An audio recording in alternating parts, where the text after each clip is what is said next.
Hello, everyone, and welcome to today's Transport Topics webinar. My name is Sue Hensley, and I'm the publisher of Transport Topics. I'll also be serving as your moderator for today's program. Thank you for taking time out of your schedule to join us. We look forward to providing helpful information and insights that you can put to use in your own business operations. That's the mission of Transport Topics and what we strive for in this informative webinar series. The title of today's webinar is Improve Inspector Relationships, Improve Truck Inspection Results. And we'll begin our presentation in just a moment, but first a few housekeeping items. If you are experiencing any technical difficulties with either the audio or video portions of the program, you can call the following number for assistance, 1-800-785-5623. Again, for technical assistance, that number is 1-800-785-5623. And here's a brief overview of our program. You can follow the presentation via the slide deck on screen, and while this is taking place, please feel free to submit questions for our speaker. Click on the ellipse icon next to the chat button at the bottom right of your screen. Select the Q&A portion to open the Q&A panel. You can just type in your question and hit submit. And then at the end of the presentation, we will have a Q&A session and do our best to answer all of your questions. Roadside inspections are a necessary part of trucking. Sooner or later, every truck is pulled in for an inspection. Proactively communicating with enforcement can benefit your fleet. In most cases, officers will make a genuine effort to educate and work with carriers to improve highway safety.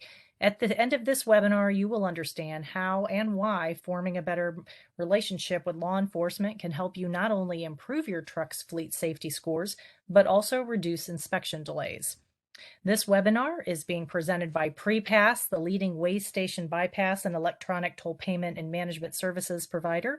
PrePass also provides Inform software for improving safety scores and reducing toll-related costs. Speaking for PrePass today is Steve Vaughn, the Vice President of Field Operations.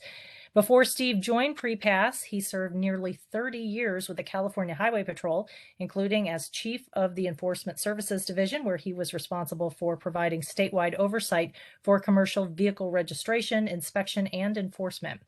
And Steve is also a past president of the Commercial Vehicle Safety Alliance. So, Steve, thank you for joining us today, and I will turn the program over to you. I really appreciate the opportunity.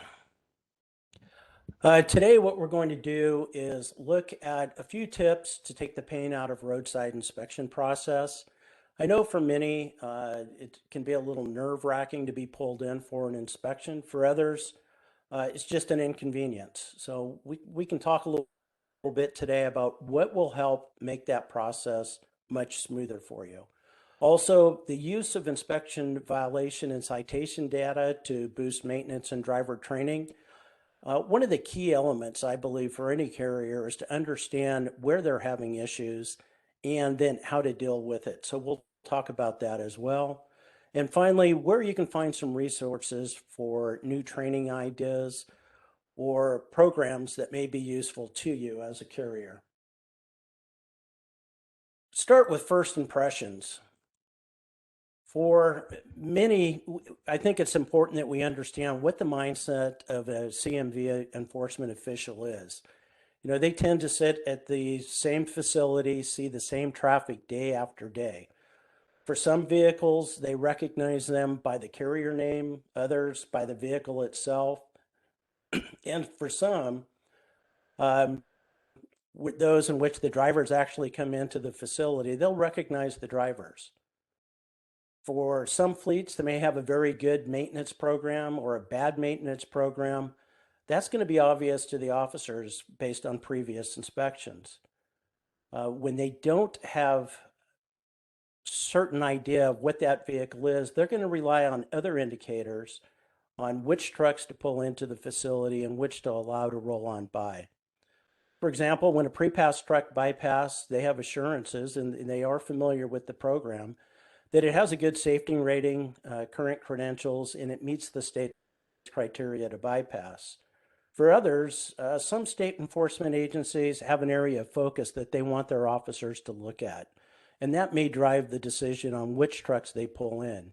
As you all know, some of them focus on weight, others may be looking more closely at the type of load being carried. And some have technologies out there today that may help them select which vehicle they want to pull in for the inspection. For the rest, they look for other clues that might suggest which trucks need additional scrutiny, or drivers for that matter. And that is where first impressions come into play. One of the first things they're going to be looking at, or the first things that they're going to see as the truck's coming down the ramp, is the condition of the vehicle. Some of the things they will commonly look for is a current CVSA sticker. What kind of shape is the vehicle in? Does it have damage, or is it pristine? Are there things hanging off the truck? Do they have brake lines that appear to be chaffed or damaged? Are lug nuts missing? All of those things can be seen as the truck approaches the scale head and slowly passes by the window. On occasion, some of you may have experienced them stopping you right there in front of the scale head, and the officers most likely are checking the weight closely or taking a much closer look at your vehicle. One of the things that I think is often forgotten, or not many drivers are not aware of, is the cleanliness of the vehicle. A mindset of some officers out there today is that someone that takes pride in his or her vehicle and keeps it clean probably does the same with the mechanical aspects of the vehicle as well. So it's always good to have a clean, good-looking truck there because that assumption will be made by many officers. Sometimes it's a suspicious article affixed to the vehicle that may indicate for some officials that they need to take a closer look based on their experience in the past. For example, back in the 80s when I was working the road, people transporting or using illegal drugs in a car often tried to mask the smell by using air fresheners. So when you walked up to that car and you saw 10 or 15 of them laying on the dashboard, well, in police lingo, that was a clue. So there are things that officers are going to be looking at constantly on the vehicle and with the driver that, based on past experience, will give them an indicator that they need to look a little bit closer. The demeanor of the driver will also give an impression. They may be looking to see how familiar the driver is with the facility or the process as the driver rolls through the facility. Are they maintaining a proper speed? Do they maneuver okay? Are they having any difficulty with the truck? Are they in the right lane? Anything that might suggest this driver warrants a closer look, then they're going to set them aside and have them come on back. Today, a big factor is the driver themselves. And does the driver look tired? Do they appear to be under the influence of something, or do they refuse to make eye contact? I've been in many facilities around this country that are PrePass sites, and the perception will change by state and facility by facility within those states. So the best thing to do is take a look at the officer, wave at the officer if you feel it's appropriate, or just drive on through, but pay close attention to the direction they're providing you either through the signals or verbal commands. Again, none of these things are on an individual basis may mean anything, but to an experienced officer, they're going to take all these things in, and they're all potential indicators to take a closer look. Get this done. There we go. Driver preparation. One of the things that I think is key for any of the drivers is to be prepared. As a general rule, enforcement personnel will show you the same respect you show them. When you present yourself as a professional, you're looked upon in a different light, regardless of which side of the counter you're standing on in that inspection facility. I would venture a guess that we've all run into enforcement officials that have no business being an officer, but we've also run into the same with drivers. So recognize your behavior will become a big factor on whether you're going to be looked at more closely or they're going to do a cursory look at your paperwork and move you on through the facility. I frequently say one of the best things a driver can do to expedite the process and reduce the risk of getting a citation or an additional inspection is to present your paperwork in an orderly fashion. The picture you're looking at, you see a bag sitting on the glove box of this particular vehicle. I've seen drivers walk in a facility with all their paperwork in a paper bag and nothing more. Not a very good first impression. Some carriers and drivers keep all of their required paperwork in a binder. It's well organized. It's in a logical order. It's always very easy to access, read, and going back to those first impressions, remember that that particular officer is going to see how well organized you are in your paperwork and may jump to the assumption that you keep your truck in a similar condition.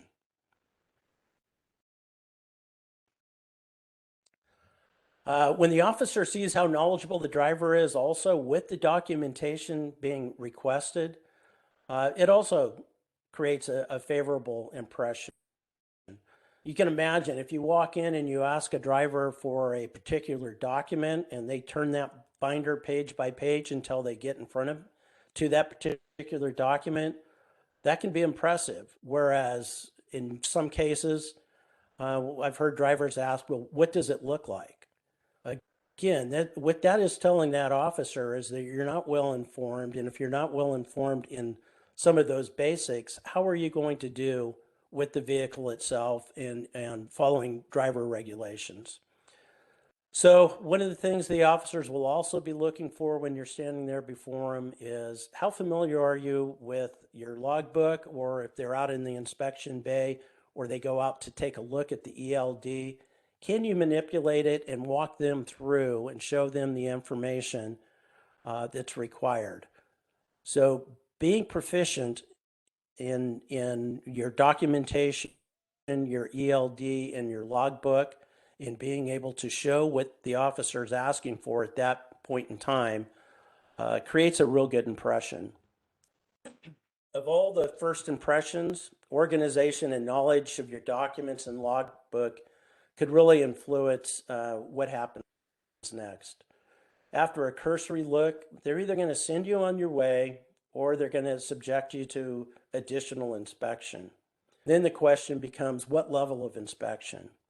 As most of you are aware, there are 8 different levels of inspection. However, the most common, there's 4. The first is level 1, which will be a full driver and vehicle inspection. That can be rather intense. They're going to get underneath the vehicle. They're going to be looking much closer at all your driver documentation. And that could take up to 30, 40 minutes. Some cases even more. Level 2 is a walk around driver vehicle inspection. Much lighter. It's going to still take 15, 20 minutes for them to conduct that. And in each of these, they will write up a report, which is then going to go and have an impact on your ISS and CSA score. Level 3 is relatively simple and painless. It's a driver credential inspection where they're going to check all your documentation. And then level 5 is the vehicle only inspection, where they will actually do a vehicle inspection and document what they find on that vehicle. If you're interested and want more information on these inspections, they can be found on the CVSA website, along with additional information on the other inspections, the 4, 6, 7, and 8, which deal with special projects, some special loads that are being carried and such. And the level 8 is a electronic inspection process, which hasn't fully been developed at this point. Getting into the data, this is something that may seem a little boring to you or a little difficult, confusing, but this is something that's going to be very important to you as a carrier and as a driver. The inspection selection system, or the ISS, is part of a FMCSA program called the Compliance Safety Accountability. Many of you have heard of the term ISS and know that is the safety score that your carrier is assigned and can have an impact on how closely you or your vehicle is scrutinized by enforcement personnel. For bypass programs, most states will identify an ISS score as being permitted to bypass, and also in some cases what your pull-in rate will be based on that score. The ISS is part of the Compliance Safety Accountability Program. In a nutshell, what it is, it's an algorithm, and a score is assigned based on the carrier and driver's performance in 7 areas, which are commonly known as buckets. They include unsafe driving, which will include driving violations, everything from speeding to no seatbelt. The crash indicator, which is a history of all the crashes your carrier's been involved in. Hours of service compliance and what we're looking for here is non-compliance with hours of service regulations or logbook violations. The vehicle maintenance. Most of these will come out of inspections conducted at the roadside or at a terminal, and can also include some citations that are listed if it's documented as a inspection as well. Controlled substance and alcohol. And this bucket contains any time a driver is in possession of or uses a controlled substance or alcohol. Hazmat is compliance violations, any violations related to hazmat. And then driver fitness, which could be an invalid license, suspended license, out of class, or medical violations. Remember, for the purposes of the ISS score, high is bad and low is good. And we will talk about that, what that actually means to you. So on this particular slide, what we're looking at is ISS scores. The intent when this was actually developed many years ago was to assist inspectors or roadside personnel in identifying which vehicles, based on that score, should be inspected. As you saw, the score reflects how safely a carrier can operate. However, in reality, trucks roll through inspection facilities and weigh stations every day without inspectors even knowing what the ISS score is. That's not to mean to say that that is not important, the ISS score. It is very important to you as a carrier. However, if they should run the plate or a DOT number, that ISS score is then accessible to them. And many facilities today have technologies that are part of the system there that will actually display to the officer information about the vehicle, which will include the ISS score. But from my experience in observation at roadside, most personnel are still looking at the weights and still looking closely at the vehicle and the driver as they roll by the scale head and not necessarily the screens. However, nevertheless, if the inspector sees something that concerns them, that may be the point where they will run the score, find out what the ISS score, and that becomes suddenly a big factor as to whether or not you're pulled in for further inspection or allowed to continue on down the road. As you can see here, there's 3 categories which FMCSA has made a recommendation for an inspection. If the ISS score is 75 to 100, they'd like for them to have an inspection conducted. That's their top priority. Optional is 50 to 74, and then a pass, meaning no need to inspect that vehicle unless you see something obvious, a safety hazard on the vehicle, and that would be a 1 to 49. I would say the vast majority of inspections that are conducted today, the vehicles or the carriers fall into that inspect category, 75 to 100.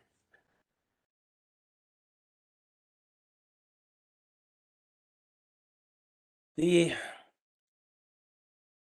next screen, what we're looking at is something that would be very helpful to you. If you have not seen this before, I would highly recommend that you get on the website and take a look at this.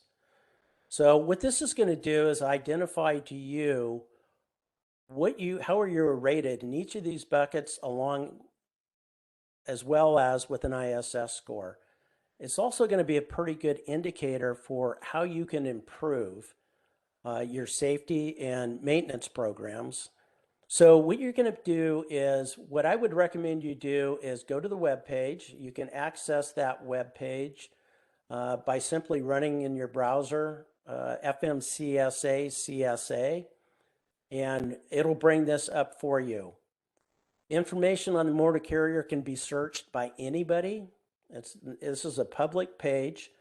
By simply putting a name, a DOT number, or some other identifying feature in the search screen, which is about midway down on the right, where it says search motor carrier types. Two areas that are not made available to the public are the crash indicator and the hazmat compliance. They would be available to you as an individual carrier. You can log in, get a username and password, and each of these all 7 of those buckets would be made available to you. This is a very good source of information for you to determine where you can improve as a motor carrier. When you click on these buckets, for example, it's going to give you much more detailed information. Under the unsafe driving bucket, for example, it'll show the number of vehicles you have, the number of drivers that you have, the number of inspections that have been conducted on your fleet, and it will show you your out of service rate as compared to the national average. As of this week, the website indicated that the national average for vehicles placed out of service was 21.1%. That's 1 in 5 trucks is placed out of service when inspected. Drivers 5.7%, and hazmat 4.5%. Again, great source of information, and I would highly recommend that you become familiar with that page. A little more detailed what you're going to see when you get on that page. This shows what your ISS score is. It'll show the number of inspections that you've had, the number of vehicles that have been placed out of service, your out of service rate, very detailed. The bottom part there where it says carrier basics is something that we will sometimes see officers look at roadside, because this is a clear indicator of where you're having your issues. Although in this, this is an old screenshot and actually modified to remove any specific carrier information. But in this, it shows no deficiencies. Often, if your score is higher, if you're up in 70 and above, occasionally there will show deficient in one of those 7 buckets. And that should be a red flag for you to really focus in on what the problem is and how do you address it. Again, you can access this through the CSA page on any browser. Another excellent source of information is Informed Safety.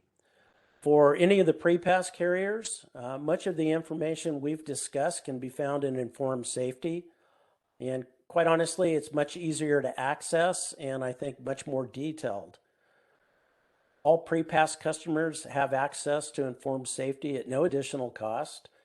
And it allows you to dive much deeper into specific areas that may be of concern to you. You'll be able to look for trends that are developing within your company. For example, on the screen, it's kind of difficult to see, but you see a map of the United States. When you're looking at this for your specific company, and you can only see your company's information, no one else can see it. It will have what we call the heat map. I love this feature. What it will happen is certain areas in where you operate in any of those states will have different shades of either a tan or a red, which indicates activity in those areas. There may be good activity, it may be bad activity, but that's where you can then dive in a little deeper to see specifically what type of activity it is. Is it inspections where you're getting clean inspections?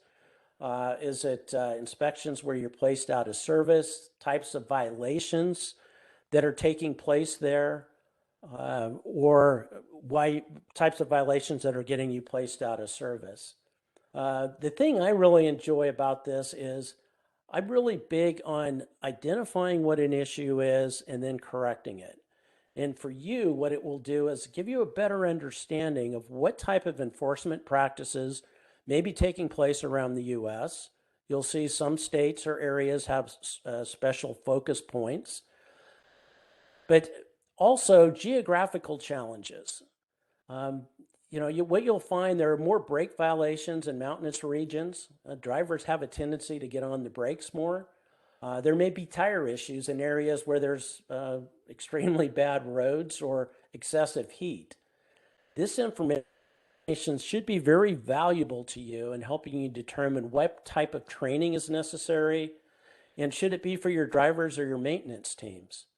I worked with a carrier that in looking at this found that there were a lot of violations in an area that was serviced by one of their particular terminals and determined that they needed additional training with their maintenance team to help reduce those numbers of out of service violations.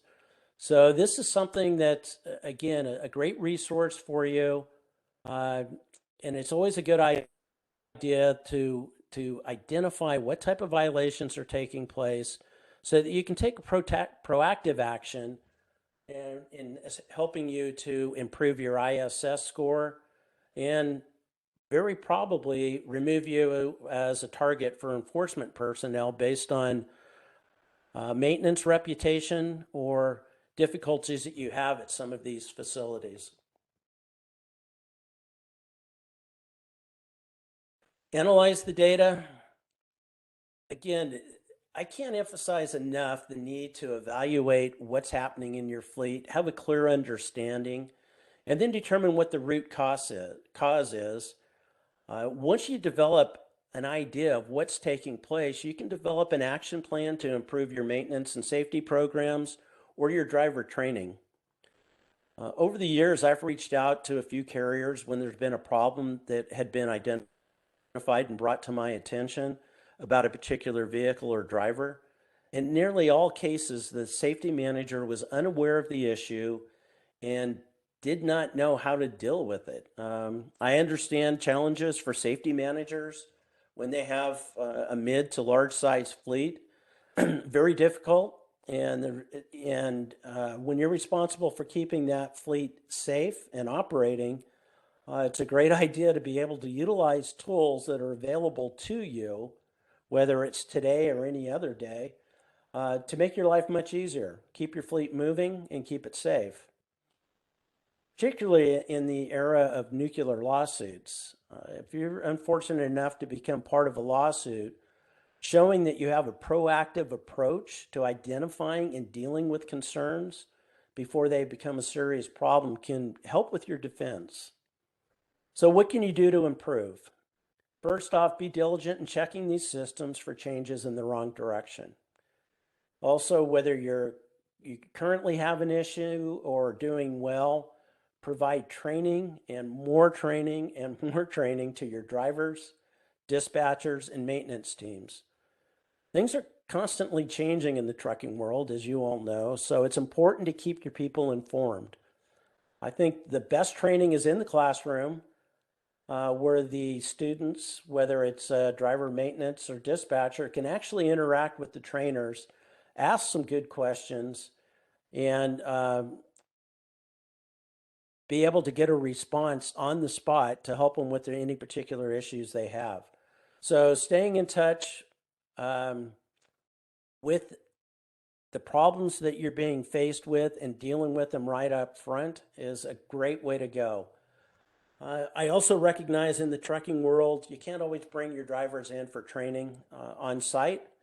So there are modules that are available that can be accessed and tracked. So you know your drivers are actually looking at it via the internet, and that can be helpful.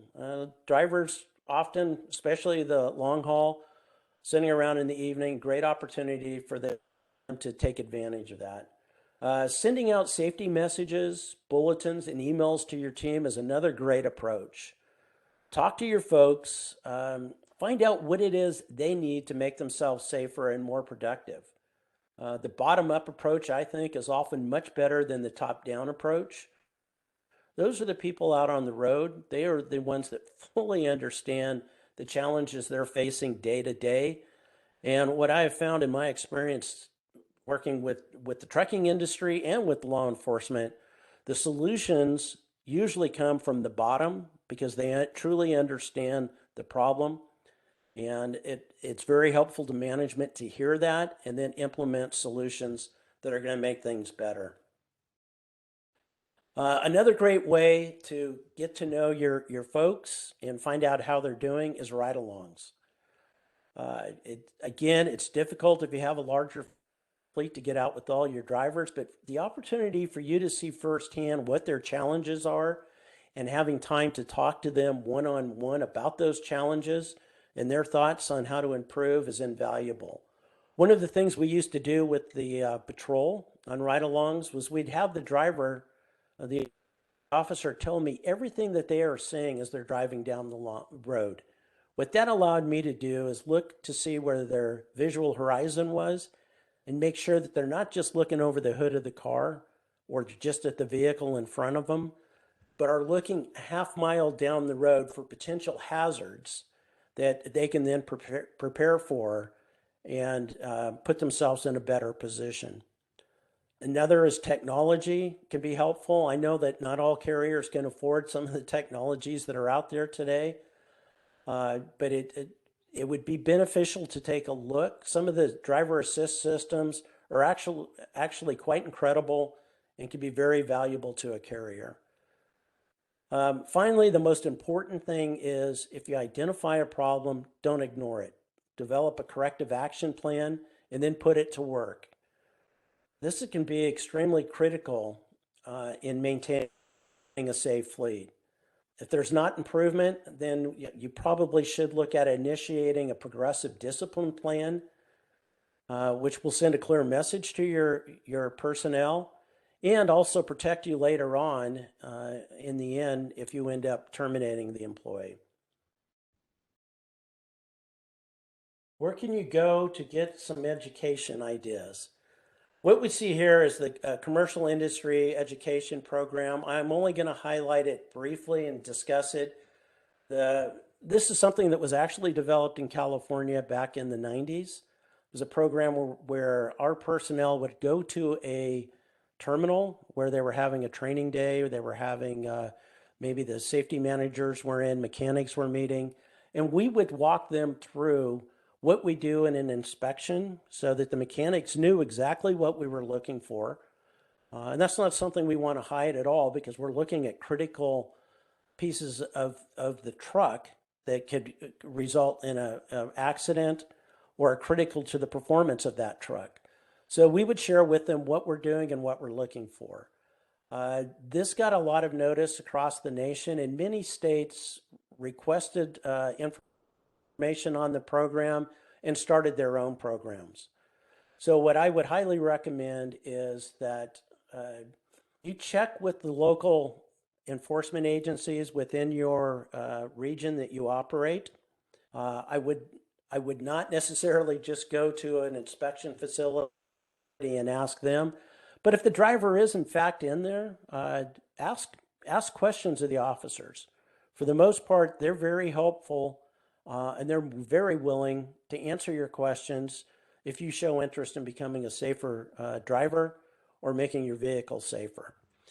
For the most part, headquarters in most of these most of these states will be the primary point of contact.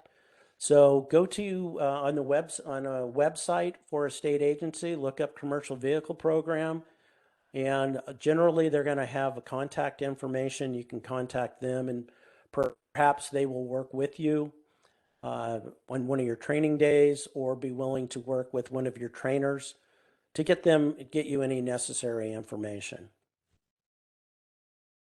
What I will do now is go open up the floor to any questions anyone may have out there. Great. I will Want to thank you, Steve, for a great presentation. And again, if you would like to submit a question for Steve today, please go to that ellipse icon at the bottom right of your screen, and that should allow you to type in a question for us. And now let's get to a few of the questions that have already come in. First question, does the condition of the vehicle and the behavior of the driver really make a difference in whether I will be pulled over or not, pulled in or not? Absolutely. As I mentioned earlier, those first impressions, what the officers see as they're sitting there in the facility and that truck's rolling down towards them, um, is going to initially tell them, I need to take a closer look, or I know this carrier, I know this truck, I've seen it many times, it's a clean truck. But some of the things that they're really going to be looking for is weight, the CVSA sticker, your tires, brake lines, again, to see if anything is hanging off the truck. So it's critical that your vehicle is well maintained, normally clean, and in a good condition visually, and that the driver appears confident and alert as it's coming down that ramp, because that's critical. Okay, thank you for that. Here's one, just how can I improve my ISS score? Uh, Improving ISS scores can sometimes be difficult, but one of the things I know many carriers, many drivers don't like to be inspected, but one of the major factors there is having a number of good inspections. Again, 1 out of 5 is placed out of service. 4 out of 5 are passing those inspections and continuing down the road. So I wouldn't shy away from getting inspected, but getting clean inspections will certainly drive your ISS score down. And remember, low is good, high is bad. The other thing that you can do, and probably one of the critical ones that I think is sometimes overlooked, is in those various buckets, we talked about the crash indicator. When your vehicle is involved in a crash, whether it's your fault or not, that's going to impact your ISS score, your CSA score. So what the FMCSA has been trying to correct this for many years, ever since they put CSA into effect back in 2010, I believe it was. One of the things they've done in the past couple years is they developed what they call the Crash Preventability Determination Program. And you can access that through DataQueries. And you can actually make a claim and say, this vehicle or this crash was not my fault. And you fill out a form. There's a number of things that it clearly highlights what is an acceptable appeal and what is not. But that go to the FMCSA in your browser, FMCSA data queue system, crash preventability, and it should bring that page up for you. But I mean, some of these things are quite obvious. You're stopped at a red light, a car strikes you from the rear. Certainly not your fault, but today it counts as a crash that you've been involved in. Wrong way drivers, legally parked vehicles, failed to stop. Another vehicle failed to stop and stop the truck. DUI drivers that struck the truck. Medical issues where the car struck the truck. All of those things count against you today, but you can have removed by filling out this form and showing you were absolutely not at fault, and that will help improve your ISS score as well. Thank you so much for that answer. Here's another one. If a carrier is getting more inspection violations in one state, but very little in other states, could the issue be that that state may impose tighter regulations? And if so, how could a carrier help to alleviate issues with that state? This is one that comes up quite frequently. A few states are accused or recognized as being tougher than others. And there's a number of reasons for that. California was one. I was in charge of the program there, and we were often criticized for being too tough on trucks. But you have to recognize in California, you have over 1,000 personnel that are involved in commercial vehicle enforcement. So they have a greater opportunity. The vehicles, the drivers and trucks have a greater opportunity of being seen than in some other states. As I mentioned earlier, some states focus in on certain types of violations. One of the more common is weight. So I think using a system such as Informed Safety will help you identify what type of violations you're getting and at what locations. The next thing you can do is try to modify your own behavior, one, or two, if you feel it's unjust, then contact the agency. I would start with the facility and ask for a supervisor. I wouldn't make it challenging, like, why are you guys always doing this? But rather, hey, I'm getting a bunch of violations here. I guess I'm not clear on what I'm doing wrong. Can you help me with that? There's two approaches to everything. One is going to be positive for you, and one's going to be a little more negative. If you don't get satisfaction at that particular facility, then I would go to the headquarters. Again, as I mentioned earlier, just run a search, find the contact information. And again, don't be accusing. And no one likes to be accused of anything, whether you're an enforcement or a driver or a carrier, but simply make an inquiry and say, how can I improve? You're putting them in a position where now if they don't already feel obligated to help you improve, you're certainly putting them in a position where they have to help you improve. Thank you for that, Steve. Can you schedule a voluntary truck inspection? Unfortunately, I'm not aware of anywhere that you can do that today. That was something that we looked at many years ago in CVSA to see if we could do that to help carriers improve their safety score by having those positive inspections. Unfortunately, many of the commercial vehicle programs across the nation, and there are very, very few exceptions, are down personnel. So we have fewer personnel at just about every inspection facility I go to. We have over 400 in the PrePass program, and I try to visit them all. Certainly not all in one year, but over every few years, I can get around to many of them, and it's a common problem. Personnel have been moved to other locations, and so to take the time to schedule those pre-planned inspections is something that most agencies don't have the liberty to do. I'm sure they would like to help the carriers out. They simply don't have the personnel to do it. Thank you for that.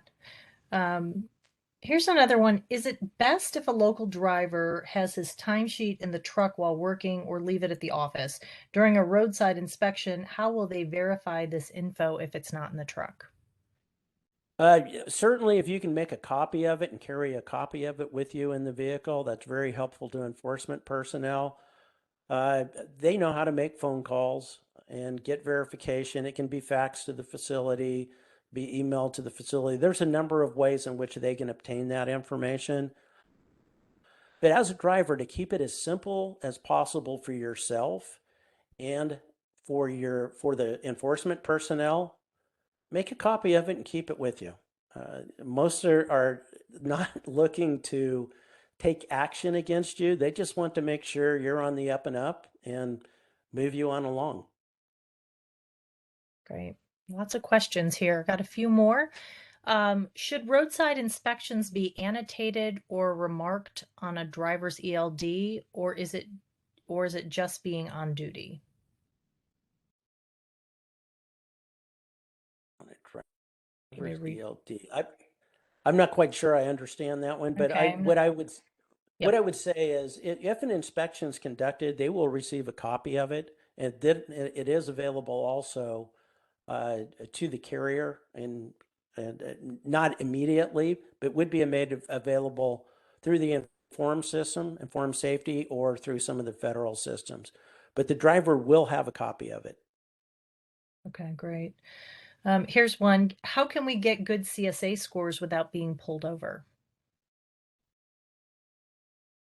Without the good inspections, you're not going to see the ISS score drop, which of course comes from CSA. The only way is to reduce the number of crashes that you've been involved in. So looking over the crashes that you've been involved in, checking it in CSA, and then making a data queue claim if you've been charged with one you're not at fault yet, that would be the only way that I can think of that would actually make an improvement on your CSA score. Okay, thank you for that. And just one quick reminder, we're getting lots of great questions in, but if you do have a question, put it in the Q&A panel, please, if you don't mind, instead of the chat panel. It makes it easier for us. Here's another one that came in. When do you think we will see a level 8 inspection? Level 8 was actually passed by CVSA in 2017. Unfortunately, when that was put together, there was no funding put together to actually help the states put in place what they need to receive the information electronically, nor was there anything done with the carriers or any funding or any requirement that they have something in place to send it forward. I spoke to an official with FMCSA just over a month ago. We talk frequently, and he's indicated that they are now looking at moving that forward in some fashion. And my understanding is there will be a discussion in about 3 weeks at the CVSA conference in Bellevue, Washington. So we should have more information from in the near future. My guess is we're not going to see anything for at least 2 to 3 years, maybe longer. That's my own personal guess. Okay, thank you. Well, that's great. Great insight there. Thank you for that. Here's one. Would it benefit a carrier to send an employee to take an Indepth ISS training course? And if so, where could they sign up for the training that's similar to what DOT officers get?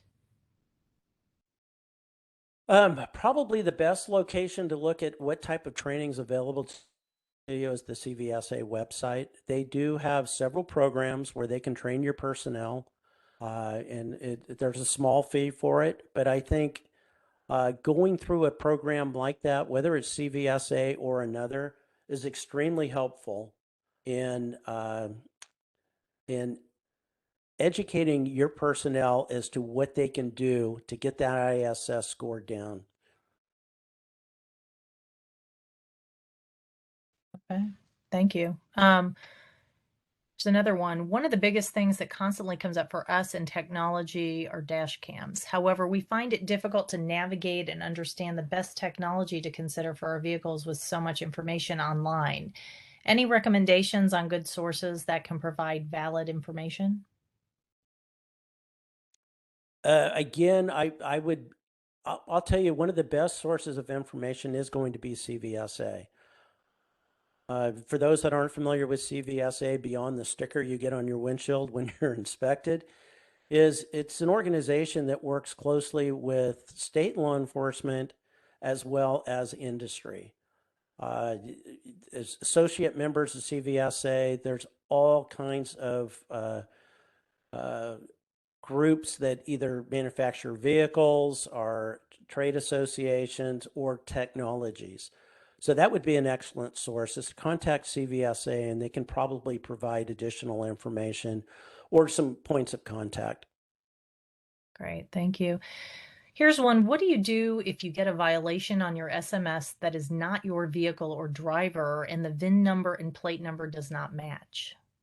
That's when you're going to want to go to DataQueries. Again, that FMCSA website, you can make a claim on there. You can challenge any inspection violation that you get through DataQueries. The state will do a review. What I would suggest is when you make that claim, you give as much detail as possible. You can attach documents to show the same. Quite honestly, mistakes are made occasionally. So you may find something on there that doesn't belong. But with the data queues, the state will take a close look at it. If it's been done in error, they will remove it. Great, thank you. That answers that question quite completely. Here's one. Are there plans to change the SMS scoring process? There's been discussions in recent years that FMCSA was going to go to a new process, just change it a little bit, but it seems to have stalled. So I do not anticipate any change within the next few years. Okay. And then what is the best way to make contact with my state or local law enforcement about improving my operations? Again, I would go on the internet, start with the state enforcement. Usually it's going to be the state police, the highway patrol, or a DOT enforcement group. But if you just put CMV enforcement in whichever state, generally you will then get the web page. In there, there is a contact us.